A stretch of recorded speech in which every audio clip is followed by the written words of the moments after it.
Magandang araw po sa inyong lahat mga kababayan at welcome back dito po sa PNR at ito nga mga kababayan, confirm, good news, nako. At korte gumalaw na hatol sa Vice Cam, Romualdez sinampahan ng kasong kriminal, nako po. Yan mga kababayan, patungkol po rin ang ating alamin at bibigyan ng komento ngayong araw nito. Pero bago pong lahat, kung di ka pa nakapag-subscribe sa ating munting channel, please don't forget to subscribe. At palike na rin po ng video ito. Maraming salamat po. At ito na nga, simulan na po natin to. Sama ang bayan ko sa magnanakaw na tao.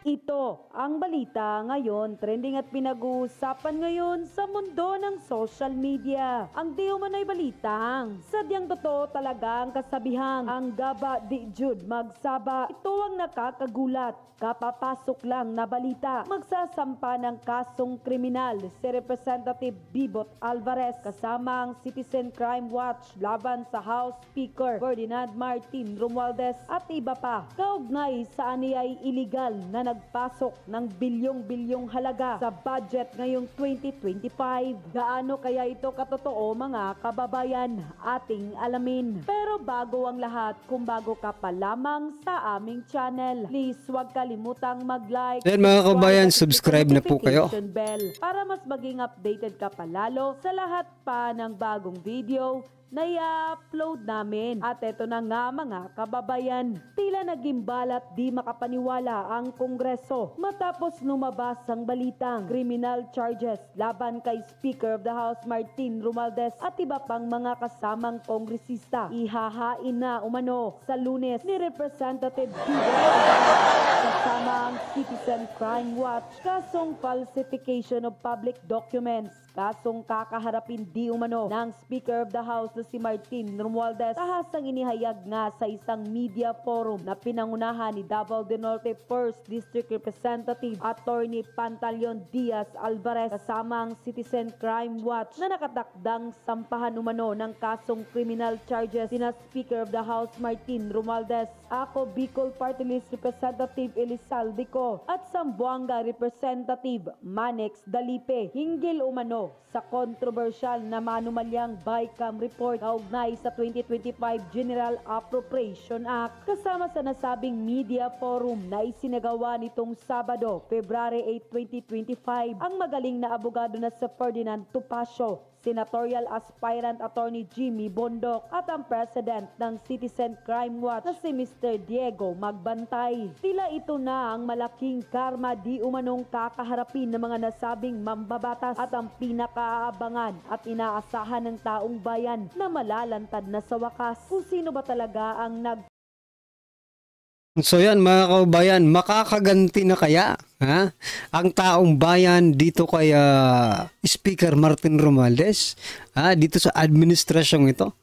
Sana magtagumpay po itong kasong kriminal against them para naman po makaganti ang bawat isang Pilipino, dahil ang bawat isang ordinaryong Pilipino po ang nagpapakahirap para mapondohan ang ating bansa through taxes.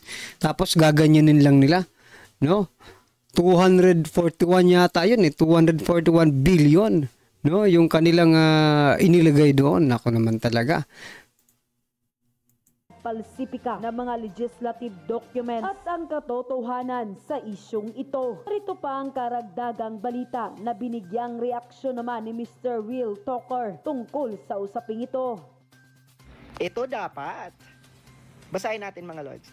Inihayag sa isang media forum na pinangunahan ni Davao 1st District Representative Pantaleon Alvarez na nakatakdang sampahan ng criminal charges sina House Speaker Martin Romualdez, Ako Bicol Representative Elizalde Co at Zamboanga Representative Manex Dalipe hinggil sa umano'y maanumalyang BICAM report sa ugnay ng 2025 General Appropriation Act. Kasama sa nasabing media forum na isinagawa nitong Sabado, Pebrero 8, sina Senator Aspirant Attorney Jimmy Bondoc, Attorney Ferdinand Topacio at Presidente ng Citizens Crime Watch na si Mr. Diego Magpantay. Yeah! Nako, yari na kayo ngayon. Diba? Idaan sa korte. Lalo na kung may anomalya at may ebidensya, idaan. So yan mga kababayan, akala siguro ng mga hinayutak na to na hindi po sila pwedeng kasuhan, hindi po sila, di ba kasi akala nila yung tinatawag na immunity, no? May mga immunity sila. Well, anyway, dito natin makikita kung talagang may mga immunity ang mga ito mga kababayan. Kasi magkakaso sa kanila, mga attorney din, ibig sabihin, knowledgeable about the law na which we're in, no? Violate nitong mga congressman na ito. Dapat lang talagang kasuhan ng criminal case ang mga ito, no? Para magtanda, para hanggang sa pagtanda nila, no? Maaalala nila yung kanilang kamalian, di ba? Sa korte. And let's pray mga lords na mananaig ang katotohanan. Anyway, naniniwala pa naman ako sa justice system ng Pilipinas. And sana talagang masampulan lahat ng may masasamang balak sa pera ng bayan. Si Martin Romualdez kayang bulahin ng mga AKAP, IX, TUPAD, MAE, CHED, TDP, recipients, ang mga magigiting na abogado na may tunay na pagmamahal sa bayan at hindi kayang sikmurain ng pangbababoy sa kaban ng bayan ay hindi. Grabe nga mga kababayan no? Kasi tingnan nyo, nung mga nakaraang panahon, wala naman itong mga ayuda-ayudang ito. Nagkakaroon lang po ng ayuda tuwing may nasalanta ng bagyo, 'di ba? Nasunugan, doon inaayudahan. At saka pandemic, doon po natin nakita yung mga ayuda. Dito po sa administrasyong ito, no? Wala, kahit walang sunog, kahit walang bagyo, kahit walang pandemic, may ayuda. So, anong ibig sabihin nito? Yan na ba ang proyekto ninyo, mang ayuda? Hindi po yan magandang Hindi po yan magandang hindi maganda yung magiging resulta kapag ayuda lang ng ayuda, no? Kayo dapat yan sa gobyerno, no? Kayo po ang dapat maging model. Sa palagay nyo ba makakatulong yung ayuda? For example lang, yung mga anak ninyo, bigyan nyo ng bigyan. Hindi nila magtatrabaho, hindi ba? Anong gagawin nila? Mag-aantay na lang yan, no? Sa mga ibibigay ninyo. Itong AKAP, AX, TUPAD, MAIP, CHED, TDP, napakarami pang iba mga kabayan. Wala yan, nagpapatamad sa ordinaryong Pilipino. Siyempre, ikaw naman, isang ordinaryong Pilipino, gobyerno nagbibigay sa'yo. Alam nga naman, hindi mo patanggapin, no? Paghihirapan rin naman nating lahat yan. Kayo ang nag-gain, no? Kayo po ang nakinabang, tayong lahat ang magbabayad dyan, no? Buti lang kung may isa sa pamilya natin, sa pamilya ninyo ang makapag-benefits, no? Kasi okay lang, at least paghirapan ko man ngayon, paano kung kontrapartido lahat, no? Di wala. Wala, maghihirap ka, maghihirap kang magbayad ng tax, di ba? Para lang doon sa mga naka-avail. Nako, it's very, very unfair mga kababayan. Hindi yan kayang manipulahin. In the first place, sino ba ang nagbabayad talaga ng income taxes? Aside from indirect tax like VAT that we all pay. Mga abogado, diba? Mga businessman, yung mga nasa academ. Tapos ang pera nila, ganun-ganun na lang balahurain ng Congress of the Philippines. Signed by CAM report with blank items in hundreds of billions. DPWF project insertion in hundreds of billions. Bloating and program appropriation in hundreds of billions. Ayuda over the years in hundreds of billions. Defunded reduced budget for big tickets infrastructure foreign assistance project and every significant amount. Magbabayad pa ng billions in commitment fees and other costs. Example lang, zero budget in 2024 sa subway na tinatawag na project of the century. 80% reduced budget Yun nga po ang isa pang nakakapagtaka, no, mga kabayan. Kaliwat kanan po yung utang natin. Kaliwat kanan kinukuha yung mga insurance na incorporated sa ating gobyerno, no? Like for example, yung SSS, PhilHealth, yung iba pa, GSIS, SSS, no? Kinukuha po nila. Then, wala naman po tayong nakikita. Nagbenta pa ng golds. Diba? Wala tayong nakikitang proyekto. Then yung mga nakaplano ng project ng nakarang administrasyon, in-stop pa. So meaning, wala talaga. Saan napupunta? No? Saan napupunta itong mga pinangungutang nila, pinagbentahan nila ng mga ari-arian ng Pilipinas? Saan po yan napupunta? Oh. Sana naman commission on audit. No? Ma-audit nyo sana yan. Budget in 2025. Ganyan kinatay ang pondo ng bayan. Mutilated Mangal beyond recognition. Kaya naman under Marcos administration in this 19th Congress, nagkaroon ng worst and most corrupt budget in history. Kailangan pagtakpa ng mga ito. Paano? Impeachment. But they cannot silence the Filipino people. Please, patriotic lawyers of the Philippines, hold the Eto pa nga maraming po ang nagko-comment, no? Na eto na nga daw ang chance nila no? To prove that the ordinary Filipino is wrong, thinking that they are corrupt, no? Their parents are corrupt. Eto na yun Eto na yung panahong kailangan ng patunayan sa buong bansa na hindi po sila corrupt. Pero mga kababayan, mas pinatunayan pa po nila na totoo. Mas pinatunayan pa po nila na totoong corrupt sila. Base po sa kanilang mga ginagawa. Di ba? Sa bagay mga kababayan, no? It's better, no? Na makilala natin sila ngayon pa lang. Pero marami kasang nabudol talaga Yung mga, siguro ko yung mga nabuhay, yung mga naka-experience talaga nung panahon ni Marcos Sr., they are the one, no? Na magpapatunay na ganito. Maybe sila rin po yung mga nanindigan nung kampanya pa lang na wag iboto itong si Marcos Jr., no? Kasi baka maulit. Yun nga mga kababayan, now they are saying na nauulit na nga ang history, no, ng kanyang ama ngayon sa panahon niya. Naku naman. The culprits accountable. Tulungan po ninyo ang taong bayan. Unquote. Magandang umaga po sa atin. Kami po ay nandito para ipaalam sa buong bayan na maghahain po kami ng criminal case against Martin Romualdez. Sa kadahilanan po na siya po ay may ginawang krimen dito sa budget ng 2025. Malaking halaga po yung ipinasok nila na hindi po inaprubahan ng Kongreso.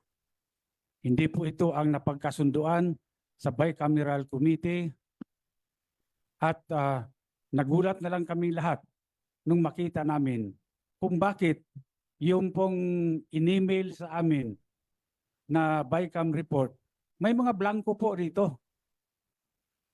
Ngunit, yung pinirmahan ng presidente, kumpleto na.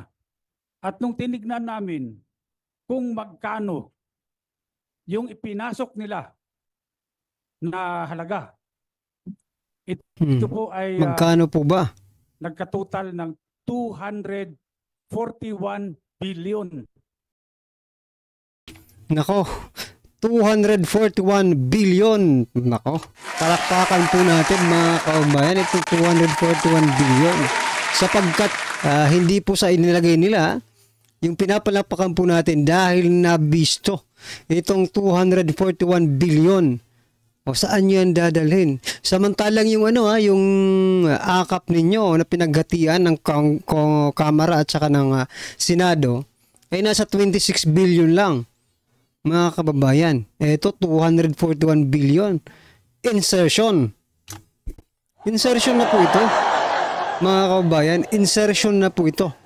Ito po yung mga budget na ini-insert without the acknowledgement of Congress and Senate. So, mga kababayan, dito pa lang nakikita na po natin na tayo po ay pinagloloko ng mga ito, no? Para sila ay kumita ng 241 billion. Ano ba nang nangyayaring ito? No? Wala na talaga kayong ginawa. No, simula nang maupo kayo, wala na kayong ginawa kundi ang tirahin ng mga Duterte, mangurakot, magpayaman.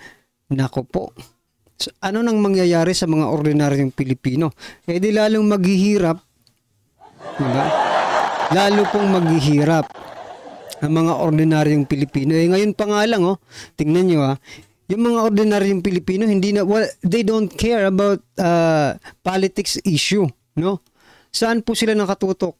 Sa survival, no? Kung paano po sila makakasurvive in everyday, no, na pangangailangan nila. Trabaho. Bakit pa ako makikialam sa political issues natin? No? Eh, kailangan ko magtrabaho. Bukas walang kakainin yung pamilya ko. At yan po ang gusto nilang gawin, mga kababayan. Pahirapan ang taong bayan, no? Kurakutin nila yung ating budget para walang gawing mga project. Diba? Ngayon, pag naghihirap na po ang taong bayan, mangmang na sa katotohanan. No?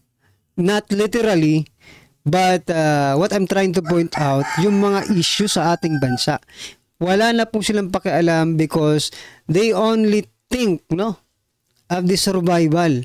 Kung paano po sila makakasurvive dito sa nagtataasang presyo ng mga produkto dito sa ating bansa.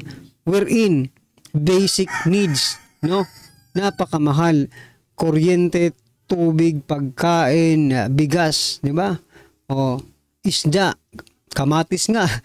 Nako, gold na rin ang kamatis, mga kababayan. Well, anyway, what I'm trying to point out, mga kababayan, dinadivert po nila yung issue for them to kurap-kurap, no? Mangurakot sa kaban ng bayan para makalimutan din ng taong bayan ang ginagawa nila. Ba? O tingnan nyo, nung bumulusok yung vice cam blank na yan, blank item na yan, di ba? Bigla na lang nag-impeachment na. Umusad na yung impeachment complaint against Vice President Sara Duterte papunta sa Senado. O, di ba? Dinadivert na po nila. Kaya wag po tayong magpalinlang, mga kababayan. Stick to the issue, stick to the real issue para hindi na naman po tayo mabudol. Kasi parang lumalabas ngayon, mga karbi natin, binubudol na naman tayo ng administrasyong ito. Kunyari lang po, no? Kunyari lang po nila na ay hindi kami ang pasimuno ng impeachment na yan. Huwag niyo kaming sisihin. Wala kaming wala kaming magagawa kasi hindi naman trabaho namin. Trabaho yan ng Kongreso. But then again, you are the president. And yet, your child, your son, no? Si Sandro Marcos, ang nanguna sa papirma-pirma na yan. Nasaan ang respeto? Wala talagang respeto sa magulang ito, mga kababayan. Well, anyway, ano po ang inyong reaksyon, opinion patungkol po sa video ito? I-comment lang po sa baba. Para at least alam po natin, mga kabayan, ang inyong opinion. Maraming salamat po. Sawala ang bayan ko sa magnanakaw na tao.